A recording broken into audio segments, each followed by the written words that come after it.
On this video, we will talk about the angles formed by chords, secant, and tangents. But before we have the discussion, let's just review something that we have discussed previously, and that will be here in the introduction question. So it says, take a look at the figure on the right hand side, and we know that angle 2 it's equivalent to 30 degrees, and angle 3 it's equivalent to 36 degrees. So notice that this is angle 2. Let me actually use a different color for that. Let's say angle 2 it's in red, so this is angle 2. And angle 3 is 36. Let's do that in blue. And now the question is it possible to find the sum of the arcs of AC and DB? So let's take a look at one at a time. Let's try to find the value of the arc of AC. Well, AC is located right here, but notice that that angle it's composed of this inscribed angle. Like this, we can use this inscribed angle since this inscribed angle starts and ends at the end of this arc. And notice that we have discussed a relationship between those two. That's a relationship between the inscribed angles and the arcs. And that is that the arc, which in this case is AC, it's always double than the inscribed angle, which in this case the inscribed angle is angle 2. So therefore, AC is 2 times the value of angle 2, where angle 2 is 30 degrees. So therefore, AC has a value of 60 degrees. Let's see if we can do the same to find the value of dV. Let's put dV on blue. So now notice that here we have our dV, which is in blue.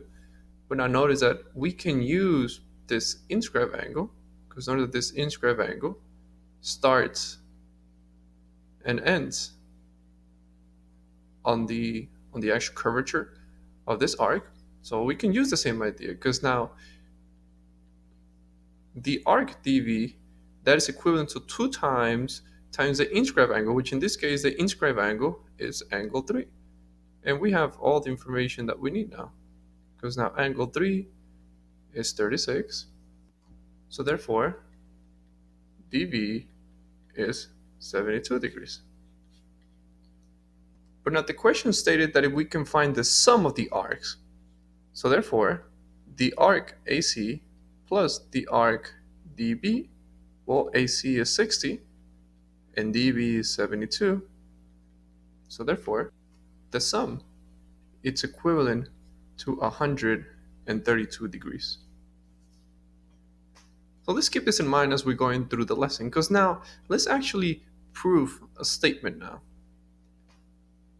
Let's prove a statement now, because now this is a situation. So far, there have been 2 types of angles that we have discussed. The first one has been central angles and inscribed angles. But now, what if we have some kind of an angle that is neither inscribed or central, but is still inside the circle? Is there a way for us to find a relationship between the value of that angle and the arcs? Well, that's what this theorem is going to try to show us now. So here, the only thing that we know is that we have 2 chords, the chord of AB and the chord of CD, and they intersect at a point. What we want to show is that the value of this angle, the value of angle 1, it's exactly half of the sum of these 2 arcs, AC plus BD. And now notice that angle 1 is not a central angle. So angle 1 is not a central angle. Angle 1 is just an angle inside the circle. And we want to show that the value for any angle that is created by 2 chords is always going to be equivalent to half the sum of the arc that is opposite of the angle and the angle that is opposite, the arc that is opposite of the other arc. So this is what we want to show. We want to show that angle 1 is equivalent to half of AC plus dV. So let's start our statement. So we have statement and reason. Let's see why is it that that is true. So again, any proof always starts with the given, which right now the given is that AB and CD are just arcs. Are chords. that intersect, which that's the given. And now we're going to introduce an auxiliary line, because we always do that. Let's introduce an auxiliary line, and let's call it AD. So let's say that AD is a chord, and we're going to say that this is an auxiliary line. But why do we need that auxiliary line? Because once we have created that auxiliary line, notice that we can now see this figure as just, we have created a triangle here. And since this is a triangle, we know that there's a relationship between these three angles, because angle 3 and angle 2, there's a relationship between those three. But before we establish that relationship, notice that we have to say something about those arcs. Because notice that angle 3, which is an angle, notice that angle 3 can be seen as if it was an inscribed angle. So if this is an inscribed angle, then angle 3, it's equivalent to 1/2 of dB, or BD, doesn't really matter how we call it. And the same, well, this is definition of inscribed, an inscribed angle. And notice that we can say the same about angle 2. Angle 2, it's an inscribed angle, and since angle 2, it's an inscribed angle, then therefore it is equivalent to 1/2 of AC. Should be arcs. And again, this is just pure definition. This is definition of an inscribed angle. But now notice that since this is a full triangle, there's a relationship between these three angles, because the sum of the two angles will always be equivalent to the exterior angle, which is angle 1 is equivalent to angle 2 plus angle 3, since this is the exterior angle 3.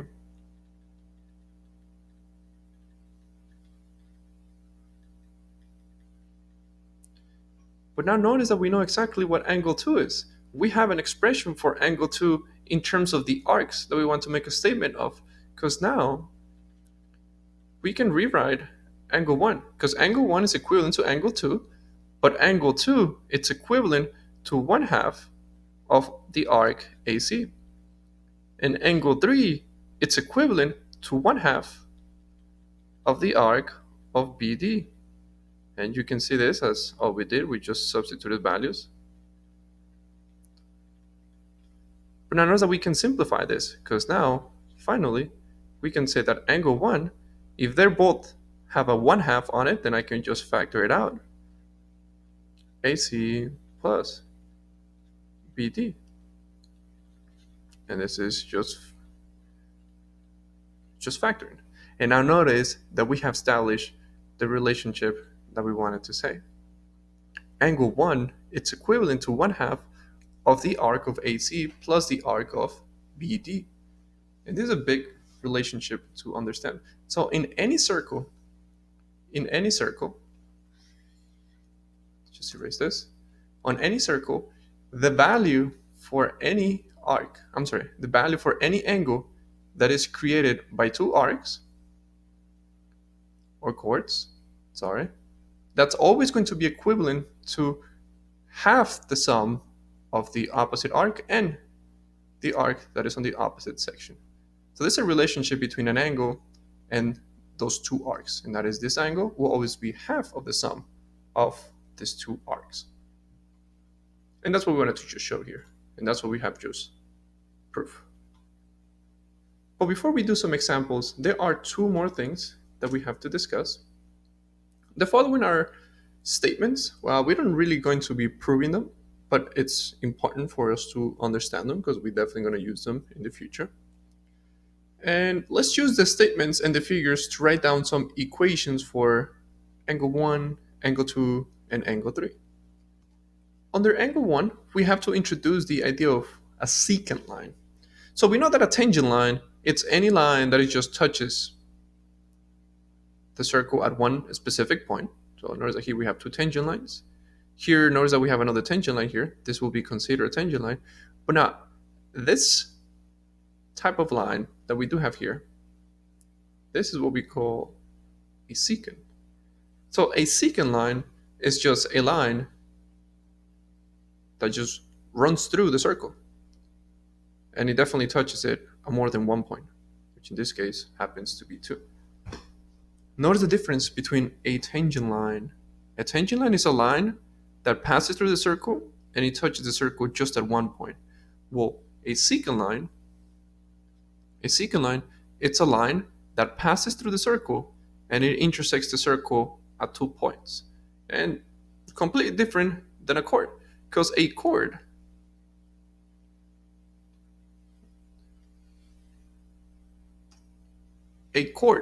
in this case is just a line that still intersects the circle at 2 points, but notice that it stops and ends at the circumference of the circle. So a chord is just a line that intersects the circle at 2 points, but it starts and ends within the circle. A secant, it's a line that passes through the circle and it intersects the point at 2 different locations. And the tangent, it is still a line that passes through the circle, but very important, it only touches the circle at 1 point. And now, there's a relationship whenever we want to find angles created by certain combinations, which right now the first combination is this. Well, we're going to see, notice that here we have 2 secant lines. And those 2 secant lines intersect at a point. So we got an angle. And there's a relationship between this angle and the 2 arcs that are intersected by the secant. There's a relationship between the outside angle and those 2 arcs. And that relationship is that the value of this angle will always be equivalent to 1/2 of the exterior arc, which in this case is x, minus the interior arc, which is y. And again, unfortunately, we don't have time to prove this, but this is just a statement that we're going to show, that we're going to be using in the future. So whenever you have 2 secant lines, the value of this angle that is created by 2 secant lines, it's always going to be equivalent to the outer minus the inner. Now, do we have the same relationship if we talk about 2 tangent lines? Because now notice that we have 2 tangent lines now. How do we know that they're tangent? Because it only intersects it only intersects the circle at 1 point. But notice that we do have the same situation, because we have an angle, and also we have 2 arcs. We have the outer arc. But now notice that there's no gap between them, so I'm going to use a different color here. So we have 2 different arcs here. And now the question is there any relationship still? Is there any relationship between the angle and the arcs that are within the circle?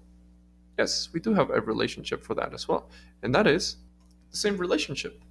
Angle 2, it's still going to be equivalent to 1/2 of the outer angle, the outer arc, minus the inner arc. So notice that regardless, if we have 2 secant lines of 2 tangent lines, we still have the same relationship. But now, do we still have the same relationship if we have a secant line, which we have it here, and a tangent line?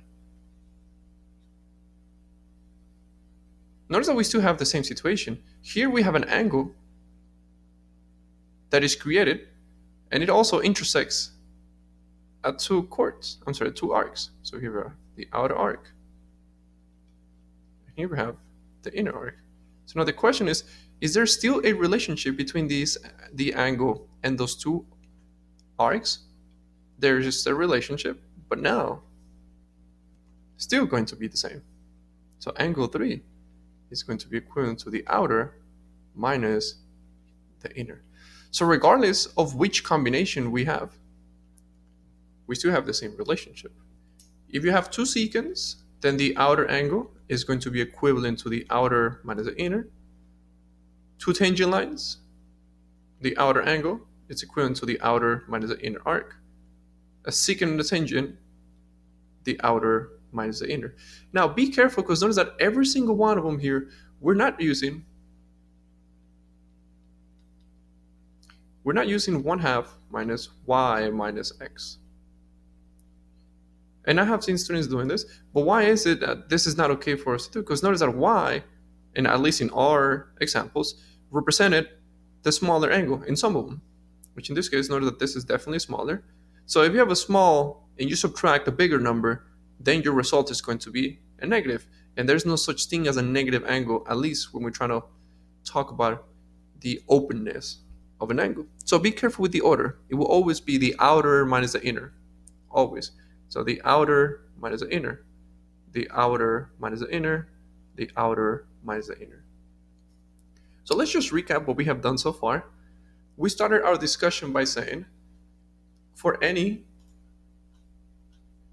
angle within the circle, the value of this angle, it's always going to be equivalent to half of the sum of those two arcs. And we have said that regardless if you have two secant lines, two tangent lines on a secant and a tangent, you will always have this relationship. The outer angle is always going to be equivalent to the outer arc minus the inner arc, regarding of those combination. So now let's do two examples so we can see how we can use this information now. Let's take a look at example 1. We want to find out the value of angle 1 and angle 2. Well, let's take it one at a time. Let's identify where angle 1 is located at. So here is angle 1. And notice that this is just an angle that is created by two chords. And according to what we have just discussed, we know that there's a relationship, because the value of this angle, it always has this relationship. There's a combination between those two. And angle 1 is going to be equivalent to 1/2 of arc, AC, 1/2 of AC and FD. And at this point, it's just a matter of just plugging our information, because EC is 70 and FD is 50.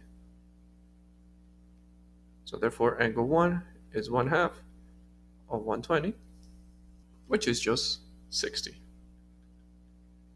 degrees. So thanks to the relationship that we studied before, we know that this is how we can identify angle 1. Now, how will we go about finding angle 2? Well, angle 2, let's identify where angle 2 is located at. Angle 2, it's located right here. So that's pretty much just angle A. But notice that angle 2 is being created by two secant lines. We got a secant line here, and we got the secant line here. But according to what we have just discussed here, the angle that is created by two secant lines will always be equivalent to 1/2 of the outer minus the inner arc. So therefore, angle 2 is going to be equivalent to 1/2 of what's the outer arc? Well, the outer arc is EC minus the inner arc, where the inner arc is just dB. And now let's just plug in what we know. So 1/2, EC is 70, dB is 26, and that is 44, which is just 22.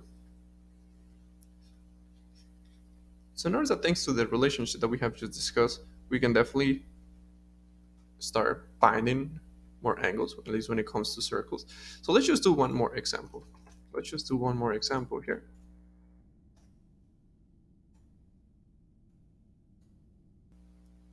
So now, what we want to do now is find arc BD. Let's try to find the value of the arc of BD. Well, let's identify where that arc is located at. So BD, it's exactly right here. So I'm just going to do one of those two. So here we have BD. But now, let's see, do we have any relationship for this?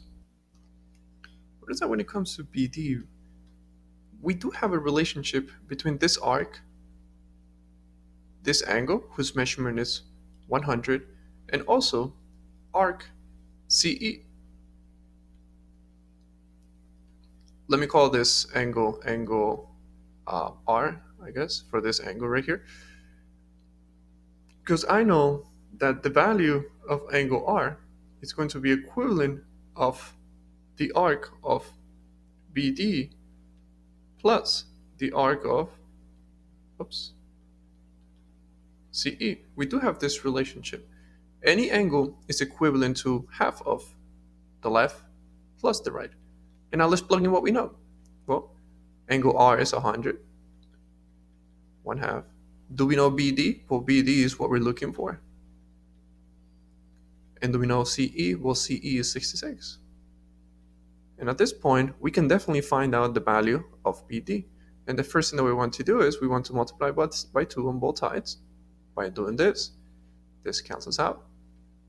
So now we got 200 equals BD plus 66. And to properly solve for BD, we can take away 66. So therefore, BD it's equivalent to 134 degrees. And I hope that this video was helpful, and I'll see you in the next lesson.